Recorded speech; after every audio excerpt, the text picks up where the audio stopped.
Tu as une vie de prière instable et dispersée. Tu aimerais qu'elle soit plus sérieuse et profonde avec le Seigneur. Aie un temps fixe pour prier.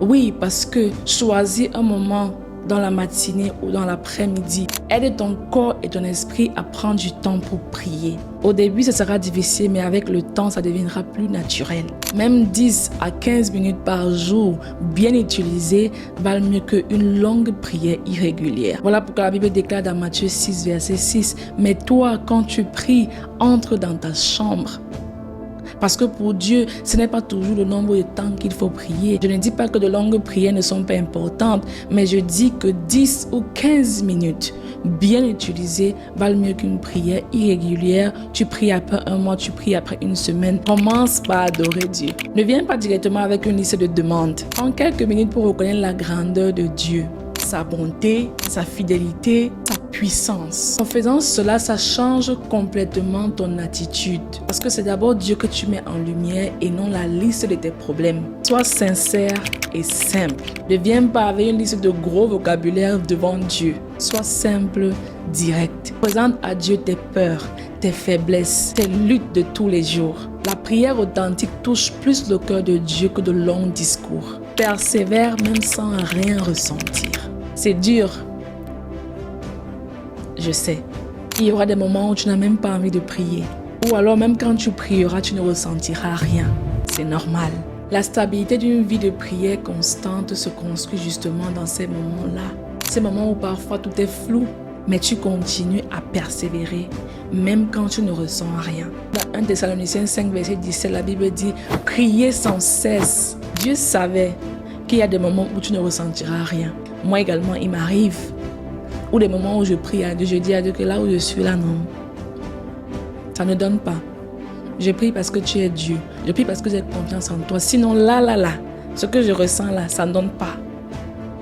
Mais même quand tu ne ressentiras rien, même quand tu n'auras pas le désir ou l'envie de prier, insiste. Prie sans cesse. Parce que oui, le Seigneur écoute. Que l'on soit joyeux, triste, contrarié, en colère, son oreille n'est pas trop dure pour nous entendre. Confesse tes péchés. Prendre un moment pour demander pardon rend ta relation avec Dieu plus profonde. Cela enlève les barrières extérieures et intérieures que tu portes en toi, telles que la culpabilité, la honte, et t'aide à avancer librement. Quand tu viens à Dieu avec un cœur lourd, plein de culpabilité, plein de chagrin, plein de remords, la relation avec Dieu ne sera pas claire. Elle sera trop floue, elle sera très pesante. Dieu justement est là pour pardonner les péchés. Remercier Dieu en toutes circonstances. Même dans les difficultés, il y a toujours quelque chose pour lequel remercier Dieu.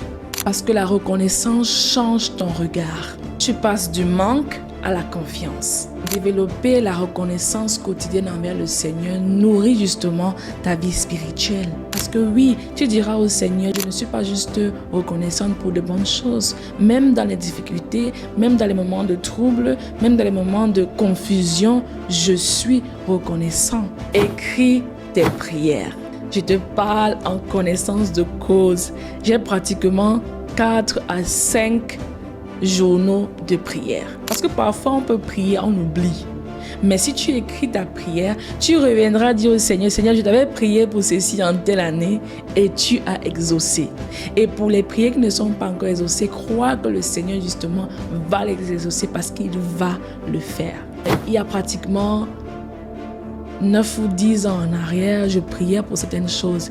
Aujourd'hui, quand je regarde les prières dans mon calepin, je dis au Seigneur, ah ouais, tu avais écouté cette prière, je t'en suis vraiment reconnaissante. Ça donne une joie là qui est inexplicable.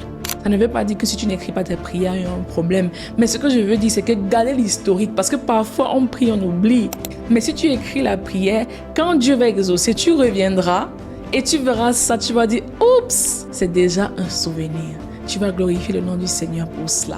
Ça t'amène à voir plus tard comment Dieu a été grand et a été puissant dans ta vie. Prie avec d'autres personnes. La prière en groupe apporte encouragement, soutien et persévérance. Quand tu es fatigué, la foi des autres peut te porter.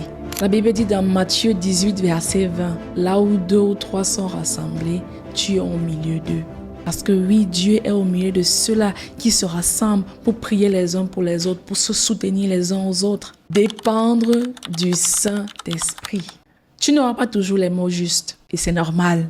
Le rôle du Saint-Esprit aussi, c'est de t'aider à guider ta prière. Il va te rappeler les choses à dire. Dans Romains 8, verset 26, la Bible déclare « L'Esprit vient au secours de notre faiblesse ». Alors j'espère que cette vidéo t'a aidé et tu vas t'abonner, la partager, la liker afin qu'également plusieurs personnes comme toi, comme moi, qui aimeraient avoir une vie de prière stable, profonde et plus sérieuse avec le Seigneur puissent également être édifiées. Que Dieu te bénisse.